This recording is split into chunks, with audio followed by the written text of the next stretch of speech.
sis, baka kailangan mo na magpa-check up. Kasi parang it's not good na you're already shaking. Tapos alam mo yung eye ko is twitching already. Hey everyone, welcome back to She's Built from Within podcast. My name is Daphne and I'll be your host for today's episode. Now, our guest for today is a very wonderful woman. Actually, she has a very vast corporate background. She practiced HR, like a department head and handling multiple brands, international pa, o 'di ba? And now, she jumped ship na.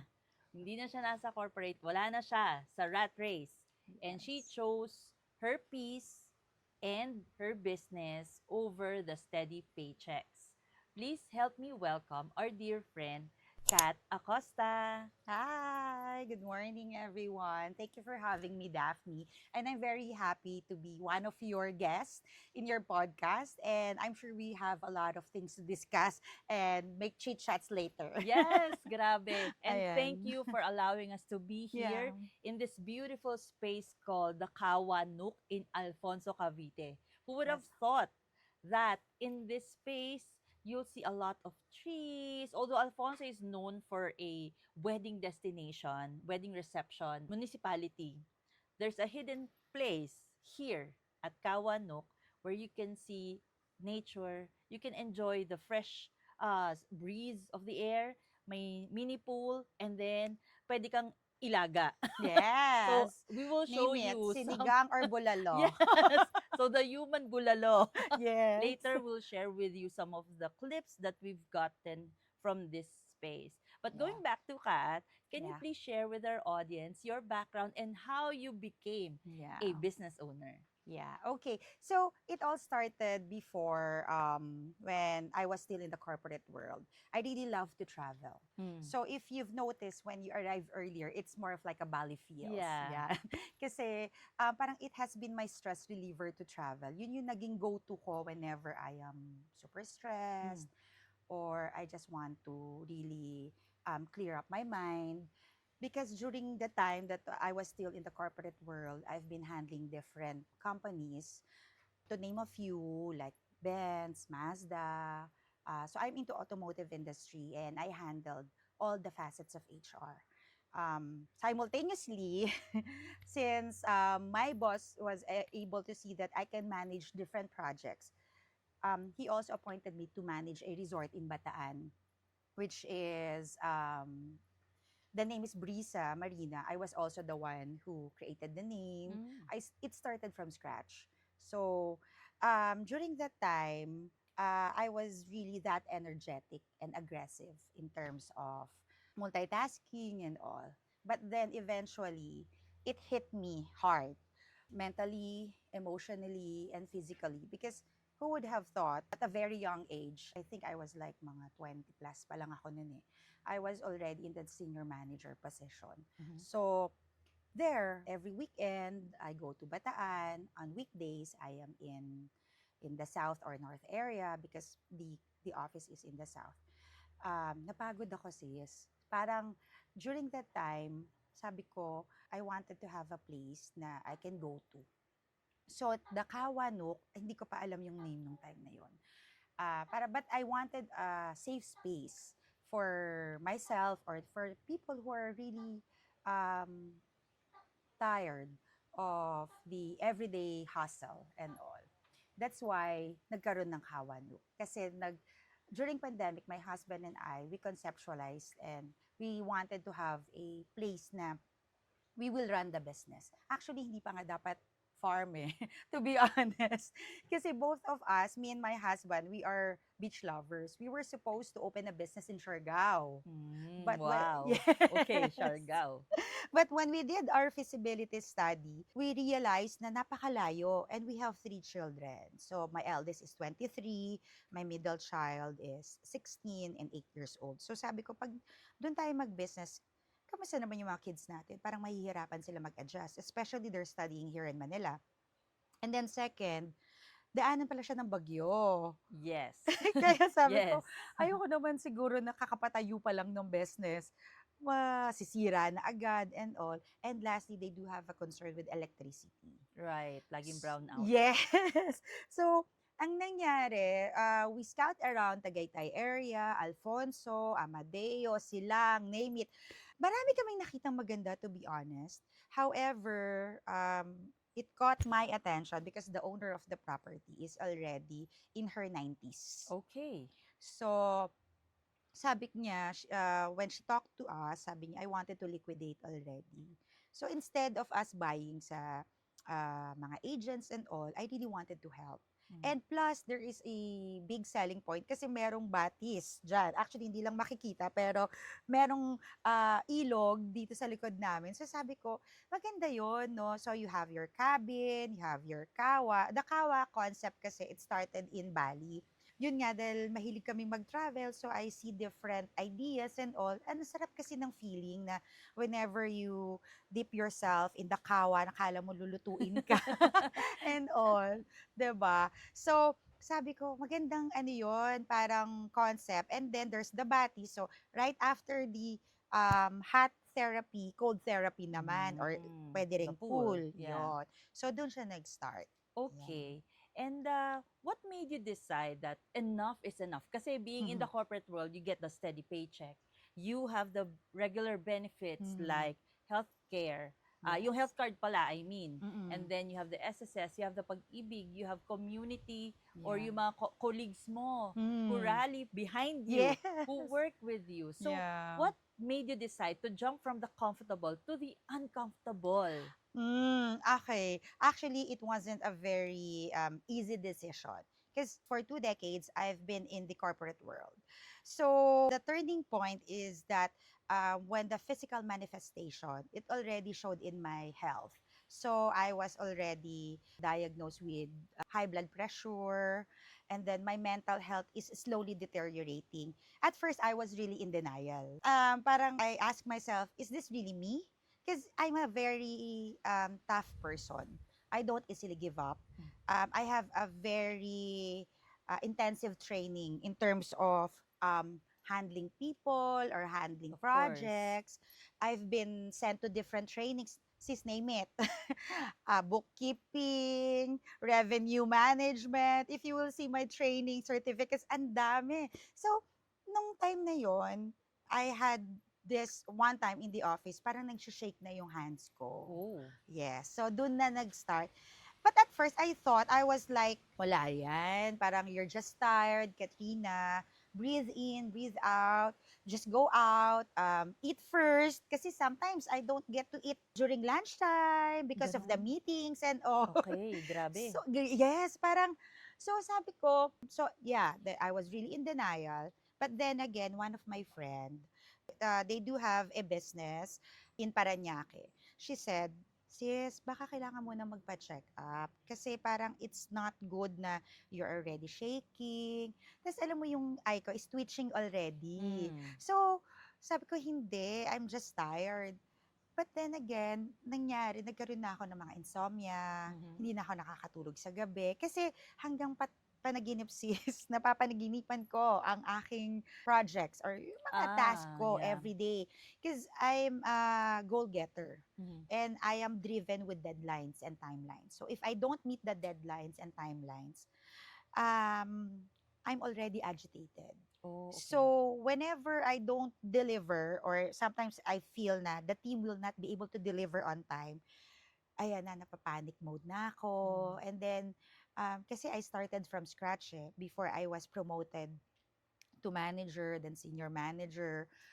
So, I know how to do it myself. So, if the staff will not be able to deliver, ako gagawa. So, Yeah. talagang everything ako. Doon na nag-start. And then sabi niya, why don't you ask your boss to have a, parang at least 1 month leave? Nung una ayaw akong payagan. Kasi, Crucial ka sa business nila. yes, tsaka yung mga, pag may mga mancom, excom, so syempre medyo lahat nakasalalay sa HR. Pero siguro na-notice din nung boss ko before na I really needed that break already. So I went to Bali. Okay. Yun ang Nice. natatawa nga ako kasi pumunta pa ako doon. Maraming maganda dito sa Pilipinas. Pero parang feeling ko, iba kasi pag nasa ibang country, parang mas magiging I'll be myself. Kasi pag dito, parang lagi akong nasa fighting mode or yung adrenaline rush and all. So pagdating ko doon, I undergone a 1 day healing process. Parang it started out with um, the teacher or I forgot the name, the priestess pala. The priestess will talk to you and ask you what are the things that really bothers you and all. So ilalabas muna lahat ng pain and all. And then eventually there will be a water ritual, yung parang paliliguan ka ng water para to cleanse everything, the energy and all. Then after blessing. Tas yun Mm. na. Sabi ko, when I went back here in the Philippines, sabi ko kay husband, kay Eman, Dad, parang I wanted to resign. Let's push the business. We sell one of our property in Alabang, in Muntinlupa. That's why we were able to purchase a land here. And sabi ko, ito, probably I'll be having difficulties in adjusting because sanay ako with a team eh. Siyempre, pag dito, one-man team ka. Hindi po Oo. pwedeng parang, of course, at that time, we were still looking for our staff, kung sino talaga yung makakasama namin dito. Pero eventually kami lahat, from purchasing, from marketing, and all. Then, eventually, nagustuhan ko naman. But still, yung in my system, andun pa rin at the back of my head, I still wanted to go back to the corporate world. But not at this time siguro. Parang I wanted to embrace the soft girl era. Tama ng pagiging alpha. Yes. Well, you've been in the industry for 2 decades, sabi mo nga. Yes. So, it's a long time talaga na Yeah. at some point, magkakaroon ka ng breaking point na Mhm. enough is enough. Mm-mm. And I'm pretty sure you're not alone. Mm-mm. I myself was from corporate. Mm-mm. Pero 9 years, 10 years Mm-mm. in that world, Mm-mm. doon ko na-realize na, okay, this is not for me. Mm-mm. I'm not saying, guys, we're not saying na Yeah. corporate world is not for you or you should be a Yes. business owner. Mm-mm. You could be stressed out as a business owner if you don't know what you're doing and if you don't know Yes. how to scale properly. Mm-mm. So, I think what's happening is that a lot of us women, we care too much about what we're expected to do. Exactly. But True. the least person that we take care is ourselves. Yes. Yung nagkakaproblema ka na sa health mo, physical, mental, and emotional, pero you still have to keep on fighting for everyone around you. Yes, that's true. For the family. Yes, for the family, lalo na kung may kids ka. Yes, na that's parang- our motivation actually. Yeah, but at some point, you have to let go eh. Yes. You have to give yourself a chance to heal. Mm-mm. So for you, how did the family play? Like you mentioned your husband, you talked to him. Mm-mm. How did the family help you in the Mhm. healing process? Kasi offline, you mentioned that you Mm. also you were diagnosed with Yes. anxiety and depression. Yes. So how did that factor in your life help you? Actually, the eldest, my son, they're all very supportive actually. But of course, they were really asking me, Mom, is this really what you want? Because we can't picture you to be at home. Because eventually our business is just beside our house. So parang nung nag-uusap-usap kami, and actually, hindi pa natapos yung travel ko noon from Bali. After, I went back again with my son naman. Oh, wow. So kami naman dalawa. Bonding. Oo, bonding. Kasi I really wanted to talk to them na this is the decision. I want to have a slow-paced environment already. Na parang hindi na ako naghahabol. Kasi before, I was like a horse na nasa race. Na every time na I really don't understand why my system is like that. Or probably because of the training I've undergone before. So, nung sinabi ko sa anak ko yon, sabi ni Yuan, Mom, whatever makes you happy, we are here for you. We will support you. You don't have to worry about anything. In fact, my son, just to share, even if he's in college, still college, he's financially capable and very driven siya with yung mga goals in life niya. That's Kaya, yeah, because he's been doing, actually he's doing trading and all. Kaya sabi niya nga sa akin, you don't have to worry about the finances, Mom. If you, and Dad, if you need additional help from me, I will share. In fact, kahit hindi niya ako magsabi, automatic yan. Talagang magugulat na lang kami minsan, "Mom, I sent something like this," ganyan. So, syempre kami ni husband nakaka-proud kasi kaya dun din ako napaisip na, okay, hindi ko naman kailangan talaga totally na sobrang mapagod sa trabaho and all. And then, eto pa yung naging isa pang turning point ko. Because my second child, Eunice, she's to share with everyone, she is the workshop teacher for candle making in Tagpuan Weekend Workshop. It all started when I resigned. Kasi sabi ni Mm. Eunice, Mom, we both love crafting. So when you resign, we can do this already. Parang, but since he's still in high school, grade 11, but I can only do it on a weekend. So doon pumasok si Tagpuan Tagpuan Weekend Weekend. Workshop. Kaya Okay. every Saturday, we get to bond with each other. So both of us, we attended different workshops and all. And then, sabi nung daughter ko, Mom, it's better na nag-resign ka kasi now we can actually feel your presence. Because they know I'm there to support them, me and their dad. Pero kasi both of us are still working that time. So we don't get to see them every day. Probably paggabi, although tulog na sila. And then pag morning naman, paalis na kami. Sakto, magbe-breakfast lang kami. And then aalis na naman papasok sa work. And then sila papasok sa school. So sabi ni Eunice, so if you will resign, we'll have lots of time together. Even with our youngest. Because my youngest, actually, that's one of my guilt because I was really busy chasing career, doing a lot of projects. Parang feeling ko na neglect ko yung time with our kids, especially of the youngest. So nagkaroon siya ng GDD, and just to share with everyone, GDD is a global developmental delay where the child is not, her mental and emotional state is not appropriate with her age. Okay. So it's if like she's 8 years old right now, her mental thinking is like a 7-year-old. Okay. So sabi ko ayun, at least this time she will not just be with the caregiver or with the yaya. Ako na mismo and my husband will have time to really focus on what they need, and mas na-appreciate namin yung quality time with our children. So, the transition and the support, yung transition mahirap sis eh. But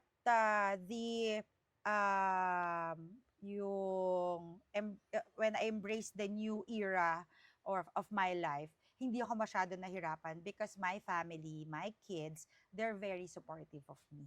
Oh, that's good. Yeah. Yun talaga din ang isa sa mga challenges Yeah. of having to do so much Mm-mm. things, racing in Yes. that world wherein ang Mm-mm. dami mong kailangan gawin for others. Yeah. But ang least na nakaka-enjoy ng time with you Mm. is your family. Yes. And one of the things also that I realized Mm-mm. early on, kasi Mm. mom ko nagka-cancer, Mm. was during her treatments, wala ako. I'm sorry to hear I have to, that. I have to go from one place to another. Kasi So nagro-roadshow difficult. kami. It Yeah. was a difficult time. Doon ko Mm-mm. na-realize na, okay, this is not my long-term plan. Yeah. Gusto ko, pag nag-start ako ng family ko, I'm there for them. Yes. So, a lot of parents right now are struggling with that. In Mm-mm. fact, one of our Mm. members sa house, Mm-mm.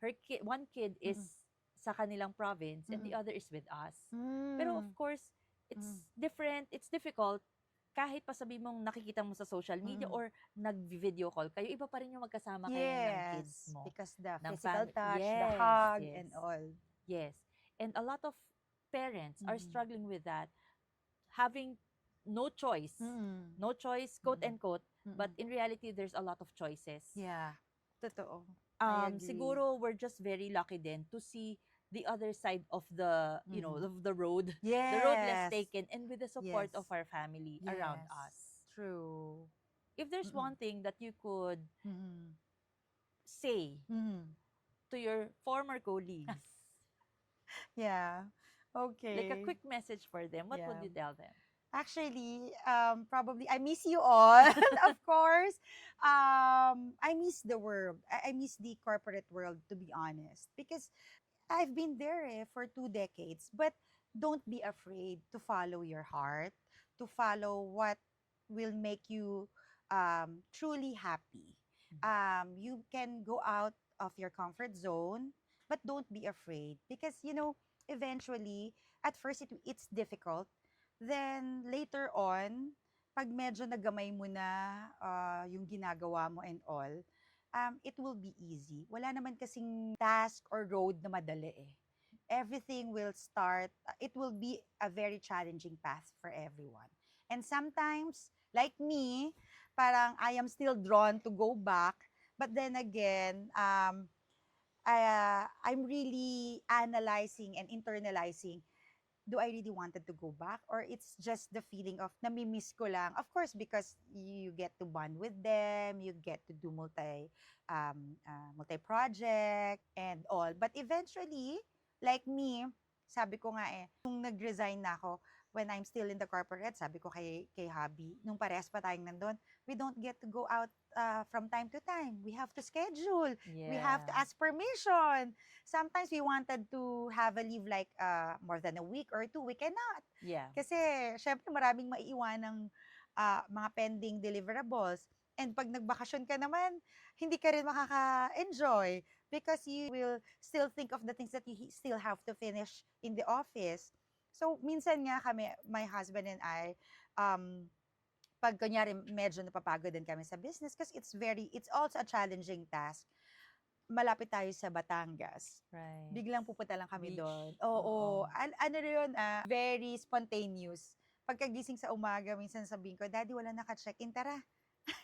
Ano nga tayo, mag-beach muna tayo. Tapos, doon. And then we talk, we discuss things, the future plans for the family, what are the improvements that we need to do for the Kawanok, what are the expansions that we're thinking, mas nakakapag-isip. And then, just to share, when I resigned, majority, hindi naman majority, but some of the people, colleagues and staff, they also resigned. Ooh.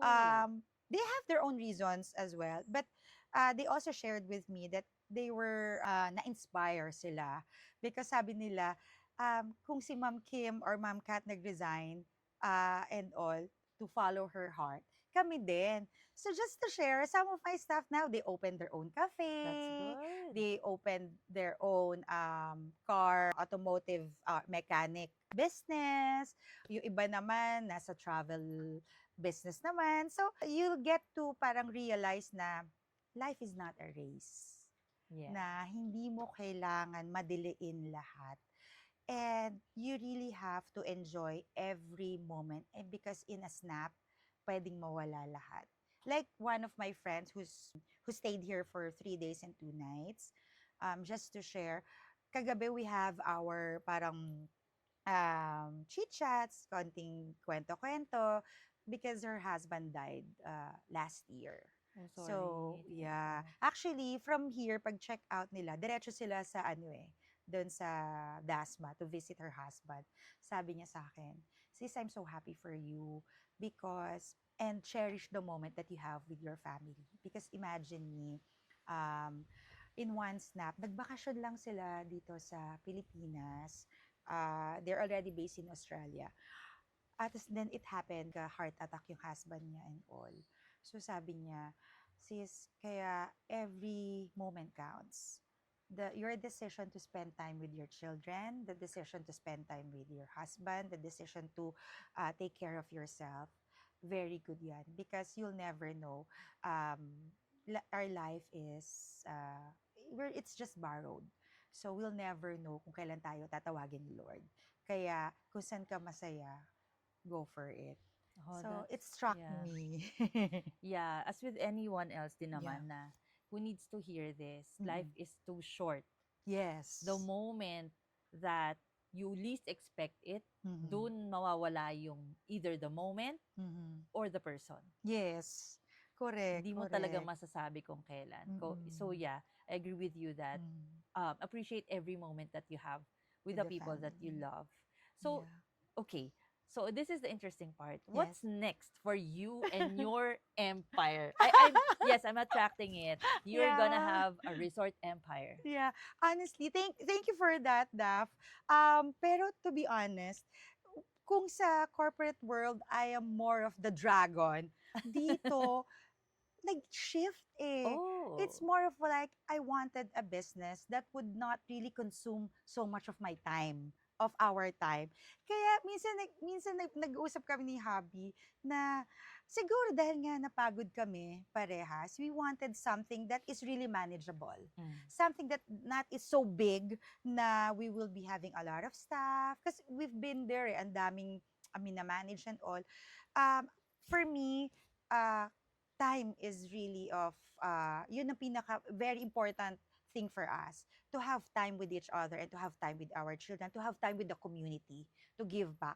Kasi if I have that very big of a business and different businesses, parang feeling ko maubusan na ako ng time. Totoo. So, okay lang ako na magkaroon ng expansion, pero still, something that is really manageable. Not something na we don't get to see each other anymore because we have to do this, we have to do that. It's more of like I wanted our business to really focus on the wellness journey of our guests. Kasi I myself had been a victim of the corporate world. Although again, hindi siya masama, hindi siya pangit, pero sabi nga nila, no, everything that is sobra or too much is not good as well. Kaya ako, one thing I've realized, whenever we do have guests, I really talk to them. I ask them, oh, taga saan po sila? How are you? Why did you choose to stay here? Mga ganon. And I can hear same stories. Oh, actually, pagod na kami sa Manila. And we really wanted to stay here for that peace and relaxation. And alam mo yung just the quiet surrounding, mas nabibigyan daw sila talaga ng clearer view of what they wanted to do in life. Kaya sabi ko, I don't want to add more cabins, if ever, in the future. Kasi we wanted to ensure that the place is intimate, not crowded, and talagang we will be able to give the best service for our guests. Wow. Ayun. So I'd like to thank you for everything that you shared with Thank you, me and to our Daphne. audience. And I hope, ladies, you learned something today. But Yeah. kung ako lang may take away, it's just value every moment that you have Yes. with the loved ones, with the Yeah. people that you care about. And the Mhm. money will come naman din eh. In fact, mag-a-adjust naman yung lifestyle mo based dun sa income mo. But the most important thing is, hindi pa too late for you to really Yeah. be there for the people that you care about. Well, thank you Yes. so Thank you so much. much. And Thank I you. hope I was able to impart something for everyone. And again, thank you for having me, Daphne. Yes, till the next episode. Bye. Bye. If you like this episode, please hit the subscribe button or share this with a friend. I hope you were able to learn something new for today. And see you in the next one. Bye.